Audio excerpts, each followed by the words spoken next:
जो सबसे पहला क्वेश्चन है दोस्तों, पहले दर्शन में एक पेट्रोल इंजन को कैसे पहचाना जाता है। चार ऑप्शन आपके पास से देना है कि पहले दर्शन में एक पेट्रोल इंजन को कैसे पहचाना जा सकता है। तो इसका राइट आंसर हो जाएगा दोस्तों ऑप्शन नंबर डी यानी स्पार्क प्लग द्वारा। पेट्रोल इंजन को गैसोलीन इंजन भी कहा जाता है। उत्तरी अमेरिका में यह एक प्रकार का आंतरिक दहन इंजन है जो स्पार्क के द्वारा चलता है। चलिए अगला क्वेश्चन देखते हैं। यांत्रिक ऊर्जा को विद्युत में परिवर्तित करते हैं। चार ऑप्शन है आपके पास, बताना है कि यांत्रिक ऊर्जा को विद्युत ऊर्जा में कैसे परिवर्तित करते हैं। तो इसका भी राइट आंसर हो जाएगा दोस्तों ऑप्शन नंबर डी यानी विद्युत जनित्र द्वारा। जो विद्युत जनित होता है जिसे हम जनरेटर कहते हैं, यांत्रिक ऊर्जा को विद्युत ऊर्जा में परिवर्तित करके विद्युत उत्पन्न करते हैं। अगला क्वेश्चन देख लेते हैं। शुष्क सेल में जो ऊर्जा संग्रहित होती है वह क्या है। आपको बताना है जो शुष्क सेल होता है और जो उसमें ऊर्जा संग्रहित होती है वह क्या है। तो इसका राइट आंसर हो जाएगा दोस्तों ऑप्शन नंबर सी यानी रासायनिक ऊर्जा। जो शुष्क सेल में संग्रहित ऊर्जा रासायनिक ऊर्जा होती है जो विद्युत ऊर्जा में परिवर्तित होती है। चलिए अगला क्वेश्चन देख लेते हैं दोस्तों। कार्य करने में मानव शरीर द्वारा प्रयुक्त ऊर्जा होती है, यानी जब कार्य करने में मानव शरीर द्वारा कौन सी ऊर्जा प्रयुक्त होती है। तो इसका राइट आंसर हो जाएगा दोस्तों ऑप्शन नंबर सी यानी रासायनिक ऊर्जा। मानव शरीर द्वारा कार्य करने हेतु प्रयुक्त ऊर्जा रासायनिक ऊर्जा होती है जो कार्बोहाइड्रेट, वसा एवं प्रोटीन के द्वारा प्राप्त होती है। चलिए अगला क्वेश्चन देख लेते हैं। जब एक वस्तु का वेग दोगुना हो जाता है तो इसका क्या हो जाता है। आपको बताना है जब एक वस्तु का वेग दोगुना हो जाता है तो क्या होता है। तो इसका राइट आंसर हो जाएगा ऑप्शन नंबर बी यानी संवेग दोगुना हो जाता है। जब एक वस्तु का वेग दोगुना हो जाता है तो संवेग भी दोगुना हो जाता है। चलिए अगला क्वेश्चन देख लेते हैं दोस्तों। दो असमान द्रव्यमानों की गतिज ऊर्जा समान है तब अधिक द्रव्यमान का आवेश क्या होगा। इसके राइट आंसर बात करें दोस्तों, इसका राइट आंसर हो जाएगा ऑप्शन नंबर बी यानी ज़्यादा होगा। चलिए अगला क्वेश्चन देख लेते हैं दोस्तों। जब हम रबर के गद्दे वाली सीट पर बैठते हैं अथवा जब गद्दे पर लेटते हैं तो उसका आकार परिवर्तित हो जाता है ऐसे पदार्थ में पाई जाती है। इनमें से आपको बताना है कि जो रबड़ का गद्दा होता है अगर उसमें बैठते हैं या लेट जाते हैं तो परिवर्तन हो जाता है, तो ऐसे पदार्थ में क्या पाई जाती है। तो इसका राइट आंसर हो जाएगा दोस्तों ऑप्शन नंबर बी यानी स्थितिज ऊर्जा। जब हम रबर के गद्दे वाली सीट पर बैठते हैं अथवा जब गद्दे पर लेटते हैं तो उसका आकार परिवर्तित हो जाता है, ऐसे पदार्थ में स्थितिज ऊर्जा पाई जाती है। अगला क्वेश्चन देख लेते हैं दोस्तों आपका जो आगामी एग्जामिनेशन है ग्रुप डी उसके लिए बहुत सारे अच्छे ई बुक्स मैंने बनाए हैं जो निश्चित तौर पे आपको लेके प्रिपरेशन को और स्ट्रांग करना चाहिए। देखिए जीके के लिए आपको कहीं नहीं जाना है, 70 ज्यादा टॉपिक मैंने जीके के जितने भी टॉपिक पूछे जाते हैं टॉपिक वाइज जिसकी आपकी रिक्वायरमेंट सबसे ज्यादा है तो आप टॉपिक वाइज सारा स्टैटिक जीके एंड जीके खत्म कर सकते हैं इस ई बुक से, जिसमें सारे टॉपिक एक साथ इनबिल्ड किए गए हैं। तो इस ई बुक को आप जरूर ले लीजिएगा और जितने भी टॉपिक हैं सबको रिवाइज कर दीजिए क्योंकि सारे आपके एग्जामिनेशन ओरिएंटेड है। एंड साइंस का देखिए आपका वेटेज 25 नंबर के आपकी परीक्षा में तो 1000 क्वेश्चन दोस्तों, जिसमें आपके पिछले 10 वर्षों में जीव विज्ञान, रसायन विज्ञान, भौतिक विज्ञान के प्रश्न जो बार बार पूछे गए कंप्लीट डिटेल के साथ इसे भी कवर किया गया है। दूसरा ई book and third E book दोस्तों मैथ का है। दोस्तों मैथ का ये 500 क्वेश्चन का सुपर गेस्ट क्वेश्चन रेडी किया गया है specially railway group D examination जो 2022 में होने वाला है। सभी प्रश्नों के हल आपको दिए गए हैं नवीनतम पैटर्न पर आधारित, जिससे कि आप सभी जो क्वेश्चन उनके प्रैक्टिस करके एग्जामिनेशन में जाएं। ये तीनों ई बुक बहुत इंपॉर्टेंट है, आपको निश्चित तौर पे आपको इसे लेना है। डिस्क्रिप्शन बॉक्स में आपको लिंक है, लेके सारे का प्रैक्टिस स्टार्ट कीजिए और एकदम अच्छे से एग्जामिनेशन दीजिए। एक गोल आंतरिक कोना क्या कहलाता है। आपको बताना है कि एक गोल आंतरिक कोना इनमें से क्या कहलाता है। तो इसका राइट आंसर हो जाएगा दोस्तों ऑप्शन नंबर बी यानी फिलेट कहलाता है। जो एक गोल आंतरिक कोना होता है उसे फिलेट कहते हैं। चलिए अगला क्वेश्चन देख लेते हैं दोस्तों।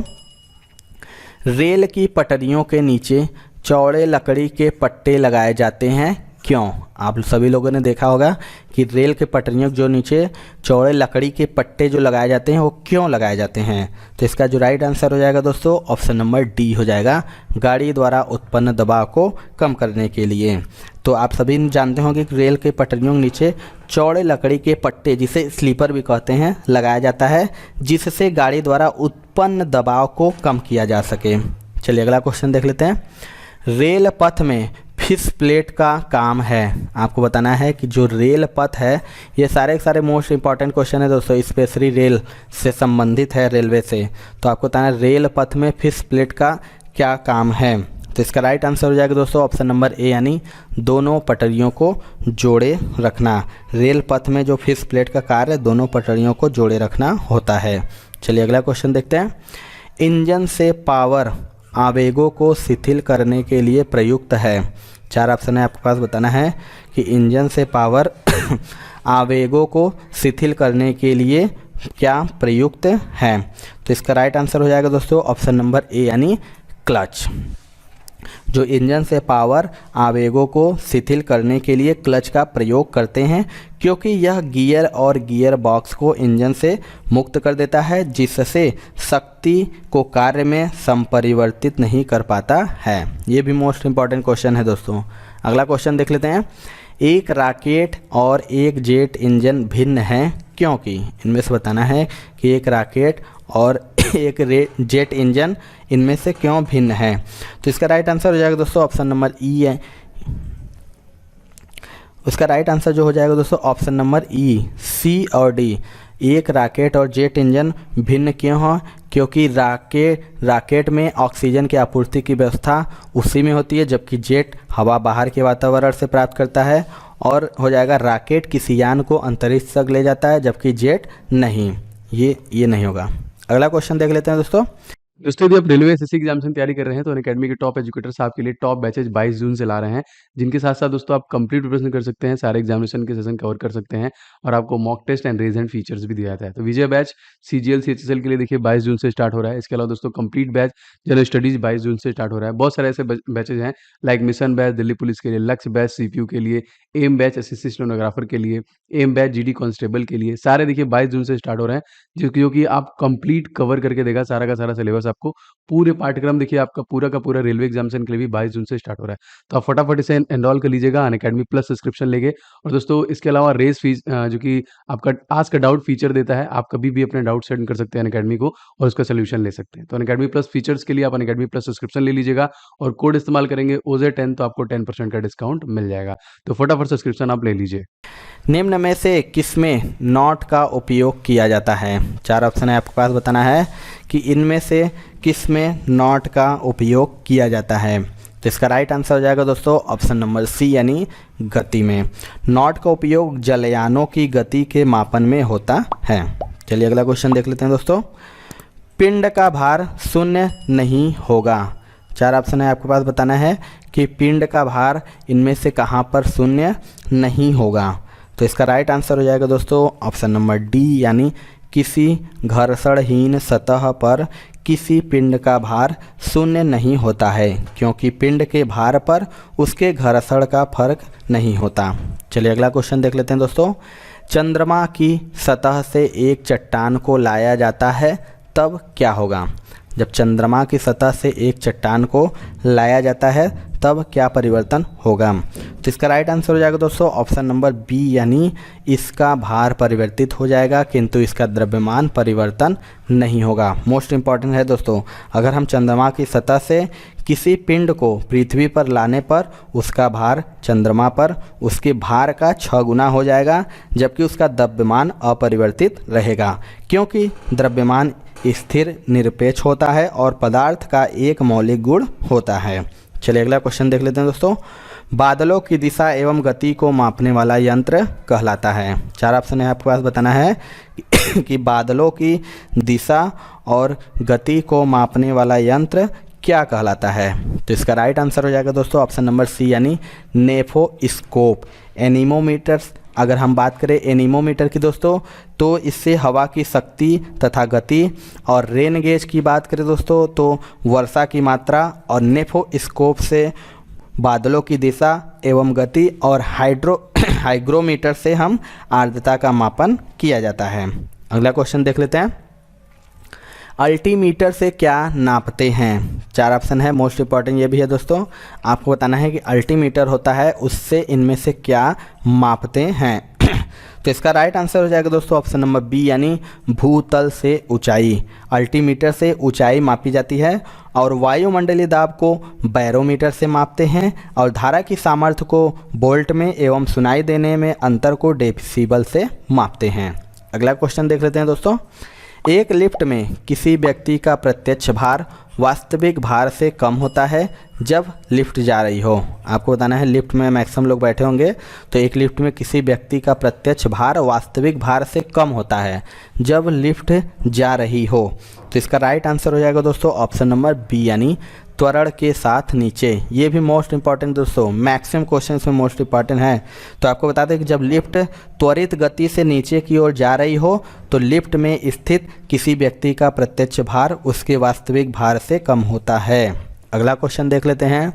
मनुष्य लिफ्ट में कब अपना भार महसूस करता है? 4 ऑप्शन है, ये भी मोस्ट इंपॉर्टेंट क्वेश्चन है दोस्तों। बताना है कि मनुष्य लिफ्ट में अपना भार कब महसूस करता है। तो इसका राइट आंसर हो जाएगा ऑप्शन नंबर ए यानी त्वरण के साथ ऊपर जाते समय। यानी जब मनुष्य लिफ्ट में त्वरण के साथ ऊपर जाते समय अपना भार महसूस करता है। जब लिफ्ट एक समान वेग से ऊपर या नीचे गति करती है तो लिफ्ट में स्थित पिंड के भार में कोई परिवर्तन नहीं महसूस होता है। चलिए अगला क्वेश्चन देख लेते हैं। पृथ्वी से चंद्रमा पर जाकर वापस लौटने पर अंतरिक्ष यान के रॉकेट को किसके विरुद्ध कार्य करने के लिए अधिकतम ऊर्जा की आवश्यकता होगी? 4 ऑप्शन है आपके पास। बताना है कि जो पृथ्वी से चंद्रमा पर जाकर वापस लौटने पर अंतरिक्ष यान के रॉकेट को किसके विरुद्ध कार्य करने के लिए अधिकतम ऊर्जा की आवश्यकता होगी? तो इसका राइट आंसर हो जाएगा दोस्तों ऑप्शन नंबर बी यानी उड़ान शुरू करते समय पृथ्वी का गुरुत्व यानी पृथ्वी पर पलायन वेग का मान 11.2 किमी प्रति सेकेंड होता है। अंतरिक्ष यान को यह वेग प्रदान करने के लिए अत्यधिक ऊर्जा की आवश्यकता होती है। यही कारण है कि अंतरिक्ष यान में कई चरणों वाले रॉकेटों का प्रयोग किया जाता है। अगला क्वेश्चन देख लेते हैं। शरीर का वजन, बॉडी का वेट, आपको इनमें से बताना है कि इसका राइट आंसर क्या होगा। तो इसका राइट आंसर हो जाएगा दोस्तों ऑप्शन नंबर बी यानी शरीर का वजन जो होता है वो ध्रुवों पर अधिकतम होता है। चलिए अगला क्वेश्चन देखते हैं। चंद्रमा पर वायुमंडल नहीं पाए जाने का कारण क्या है? मोस्ट इंपॉर्टेंट ये भी क्वेश्चन है दोस्तों। जो चंद्रमा पर वायुमंडल नहीं पाए जाने का कारण क्या है? तो इसका राइट आंसर हो जाएगा दोस्तों ऑप्शन नंबर ए यानी गुरुत्वाकर्षण बल की अधिक क्षीणता के कारण चंद्रमा पर वायुमंडल नहीं पाए जाते हैं। और इसका कार्य एक है कि वायुमंडलीय गैसों का वेग चंद्रमा पर पलायन वेग से अधिक होता है जिससे गैसें पलायन कर जाती हैं। चलिए अगला क्वेश्चन देख लेते हैं दोस्तों। एक शिकारी वृक्ष पर लटके एक बंदर के सिर को लक्ष्य करके गोली चलाता है। गोली चलने के ठीक समय बंदर कूद जाता है। वैसी दशा में गोली क्या होगा? इनमें से आपको बताना है कि इसका राइट आंसर क्या होगा। तो इसका जो राइट आंसर हो जाएगा दोस्तों ऑप्शन नंबर ए यानी बंदर के सिर में छेद कर देगी। आपको बता दें जब गोली बंदर के सिर में छेद कर देगी, क्योंकि गोली छूटने के पश्चात गोली एवं बंदर दोनों समान ऊर्ध्वाधर त्वरण जी कार्य करता है। अगला क्वेश्चन देखते हैं। एक ट्रक तथा एक कार समान गतिज ऊर्जा के साथ गतिशील है। उन्हें रोकने के लिए अगर समान बल प्रयुक्त किया जाता है तो क्या होगा? इनमें से आपको बताना है कि ट्रक तथा कार समान गतिज ऊर्जा के साथ आगे बढ़ते हैं तो उन्हें रोकने के लिए अगर समान बल प्रयोग किया जाए तो क्या होगा? तो इसका राइट आंसर हो जाएगा ऑप्शन नंबर सी यानी दोनों ही ठहरने के पूर्व एक समान दूरी तय करेंगे। क्योंकि ट्रक और कार दोनों एक समान गतिज ऊर्जा के साथ गतिशील हैं तथा उन्हें रोकने के लिए एक समान बल प्रयोग किया जाता है, इसलिए दोनों ही ठहरने के पूर्व एक समान दूरी तय करेंगे। चलिए लास्ट क्वेश्चन देख लेते हैं दोस्तों। भौतिक तुला कार्य करता है। बताना है कि इनमें से भौतिक तुला किस पर कार्य करता है। तो इसका राइट आंसर हो जाएगा दोस्तों ऑप्शन नंबर डी यानी समानांतर बल के नियम पर। भौतिक तुला समानांतर बल के सिद्धांत पर कार्य करता है और संवेग संरक्षण के सिद्धांत पर रॉकेट कार्य करता है। तो ये थी दोस्तों आज की वीडियो। आपको वीडियो कैसा लगा कमेंट सेक्शन में ज़रूर बताइएगा। चैनल वीडियो पसंद आया होगा दोस्तों तो एक लाइक ज़रूर करिएगा। चैनल पे हमारे नए हैं तो चैनल को ज़रूर सब्सक्राइब कर लीजिएगा।